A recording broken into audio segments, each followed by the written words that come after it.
In this video, we're going to be talking about Dragon Ball Z Budokai Tenkaichi 4's roster. Will it be big as people think it's going to be, or are we going to be disappointed?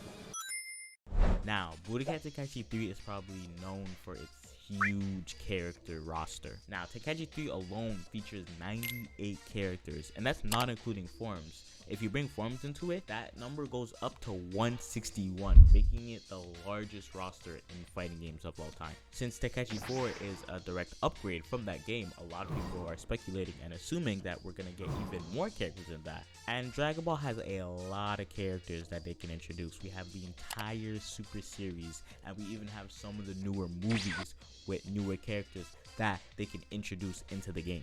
So, do I think that this game is going to have a huge character roster? No. Don't think it's going to be as big as Tenkaichi 3.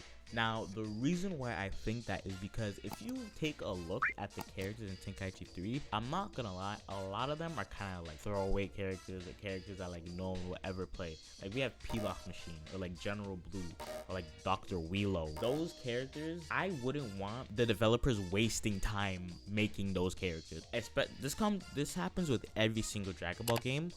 Why waste time on those characters when I could be playing like Ultra Instinct Goku? So I really don't think they're gonna waste their time making characters like that and making this a huge roster. I think they're gonna put their focus into the more popular characters and make sure that this game is more fun to play instead of developing random one-off characters we've seen one time in the story. So I think the roster list is probably going to look similar to like Xenoverse. So Xenoverse has a pretty big roster, not as big, but it has 68 characters. But even in Xenoverse, there's still a good chunk of characters that people did not play much. And that's a thing in arena anime games in general. There's of course more popular characters than others, right? So of course the more popular characters will be played more, but I don't want them to waste time on unpopular characters. Like I'd rather them just like get the characters everyone loves and put work and time into that and polishing the game to make sure it does not flop. Right now, we are in an anime game drought, and we need this to hit. So another thing I want to bring up, now we are in the year 2023. We're not back in the day, in the PS2 days, where if you buy the game, you get the game.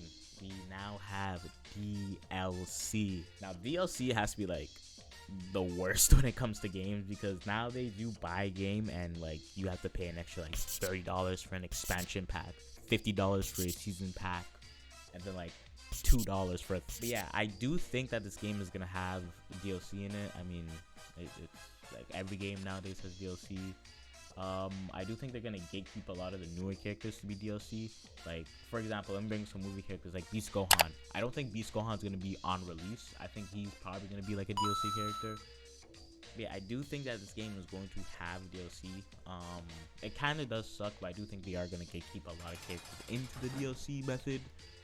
Which does suck, but it is what it is. But yeah, I do think this game's gonna follow that scheme, but hopefully they kind of make it a little bit better. Like, instead of just giving us new characters, maybe they give us new story with that DLC. Like, I know Kakarot's doing really good with that DLC, so they're adding new story to that. Like, they have the Bardock story and the Dragon Ball story. Also, another thing I kind of want to bring up is manga characters. This is just something like real quick. I seen a couple people asking, oh, maybe this since it's gonna be such a large roster, maybe we're gonna get manga characters like Moro, Gas, and Granola. If you guys aren't caught up with the manga, then spoilers. Not really spoilers. I'm just saying their names, but I don't think we're gonna get those characters. I don't think we're gonna get manga characters. But we do have, I think a while ago, the Dragon Ball Super anime was supposed to come back.